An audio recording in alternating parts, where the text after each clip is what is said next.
What's up, FANVERSATION? Kari Lane here, and I'm sitting down with Cary Elwes to talk about his role in the new film Sweetwater, which is coming to theaters April 14th. Well, hello, Cary. Cary with FANVERSATION. Hi, Cary. Hello. How did you hear about this project, and what made you say yes? Well, Cary, my manager sent me the script, and he said you got to read this. I think you're gonna like it. And he was right. If you look at the body of my work, I try to gravitate mostly towards his films that have historical value, because history was my favorite subject in school, and definitely ones that have historical relevance and sociological and cultural relevance. So this checked all those boxes for me. I knew nothing about Sweetwater. In fact, none of the cast did either. And so, the fact that this man who changed basketball is relatively unknown next to someone like Jackie Robinson for crossing the color barrier it's to me it's a shame that it took this long to tell his story. But hey, here we are. Better late than never. This is true. Well, with history being your favorite subject, what was your research process like to prepare to be a real person from history? And did anything surprise you in your research? Yeah, Ned Irish, who I played, who was the owner of the Knicks, and he was the president of Madison Square Garden.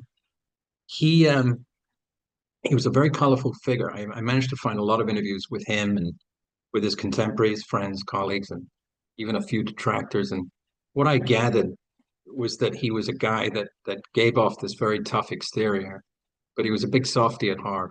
And so I gravitated towards that. Plus, he started out as a sports writer, and he came up through the ranks with Damon Runyon. So I wanted him to have that kind of Damon Runyon vibe to him, yeah.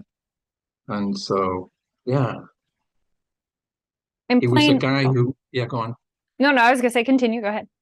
No, he was a guy who was obviously, I think the color that meant more to him before meeting Sweetwater was green. Yeah.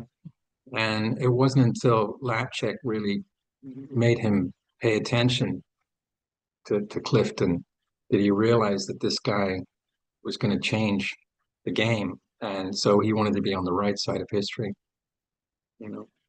Yeah. Also with history, you get to wear some unique clothing and maybe accessories. Was there anything you wish you could have kept? Huh. I love the fedora, the hats they wore back then, Uh, but they were all real costumes that we wore from Western Costume in LA, and so we had to return them all at the end of the movie.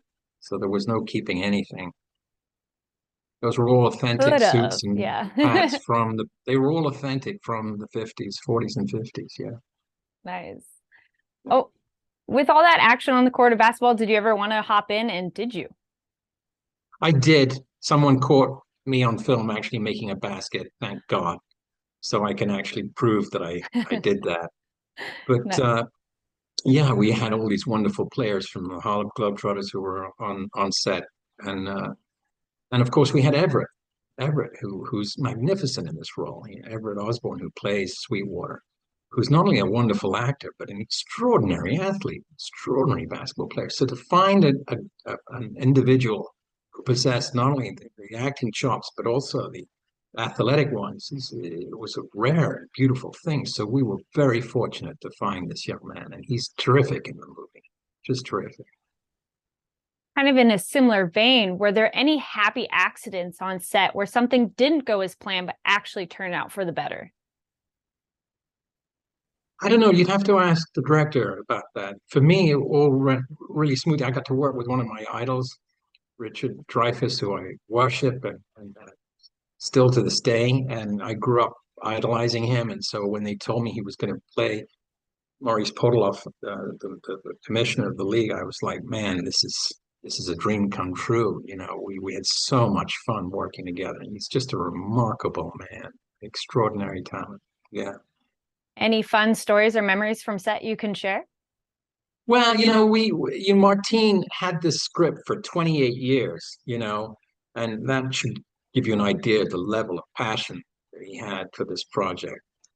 Uh, and so, but what was beautiful about Martin, he wasn't, even though the script went through 68 different drafts with all these different filmmakers attached and financiers, he wasn't very precious about the script. He said, I'm casting you guys because I know you guys are going to find the truth. And that's what we did. So, working with Richard and with Jeremy Piven and Kevin Pollak, we kind of just improv'd a lot and played around with it. And that's where the fun is when you're playing in the sandlot together.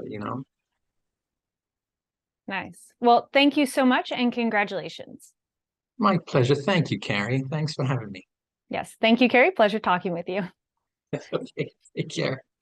Thanks. You too.